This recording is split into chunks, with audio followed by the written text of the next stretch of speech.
मुख्यमंत्री मोफत बळीराजा मोफत वीज योजना ही एक अतिशय महत्त्वपूर्ण आणि महत्त्वाकांक्षी अशी राज्य शासनाची योजना आहे। या योजनेची घोषणा केल्यानंतर अनेक शेतकऱ्यांना त्याचा लाभ झाला, परंतु कोल्हापूर जिल्ह्यातील, सांगली जिल्ह्यातील बऱ्याचशा शेतकऱ्यांच्या याच्याबद्दलच्या तक्रारी होत्या।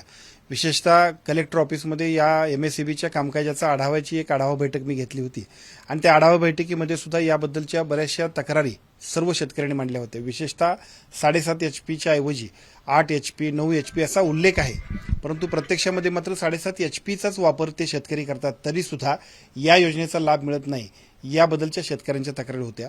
या आढावा बैठकीमध्ये मी सूचना दिल्या होत्या, त्याप्रमाणे या विभागाचे सन्मानित चीफ इंजिनियर आणि त्यांचे सर्व यंत्रणा या सगळ्यांनी कोल्हापूर आणि सांगली विभागातील सर्व शेतकऱ्यांच्या प्रत्यक्ष मोटारींच्या एकूण जो काही वापर वीज वापर केला जातो त्याची तपासणी केली आणि त्यानंतर असं लक्षात आलं की 10,000 शेतकरी, त्यातले 6,000 शेतकरी हे कोल्हापुरातले आहेत आणि सांगलीतले साधारणतः 3 ते 4,000 शेतकरी आहेत की या 10,000 शेतकऱ्यांना सुद्धा 7.5 एचपी पर्यंत त्याचा प्रत्यक्ष वापर असल्यामुळे याचा लाभ होऊ शकतो। त्याबद्दलची निर्देश एमएसईबीचे अधिकाऱ्यांनी दिलेले आहेत। माझी सर्व शेतकरी बांधवांना विनंती आहे की आपल्याकडे एमएसईबीचे अधिकारी येतील आणि प्रत्यक्ष आपल्या मोटरीचा प्रत्यक्ष वापर किती आहे ते बघतील, त्याची खातरजमा केल्यानंतर तात्काळ आपल्या वीज योजनेमध्ये, मोफत वीज योजनेमध्ये आपला समावेश करण्याबद्दलच्या सूचना आम्ही दिलेल्या आहेत। त्याचा उपयोग आपल्या सर्वांना अतिशय चांगल्या पद्धतीनं लाभ घेण्यासाठी होणार आहे।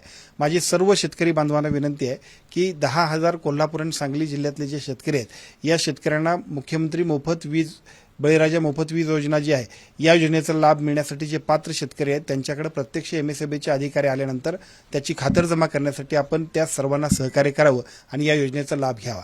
खरं तर ही योजना एक महत्त्वपूर्ण योजना आहे, परंतु शेतकऱ्यांना त्याची माहिती नव्हती।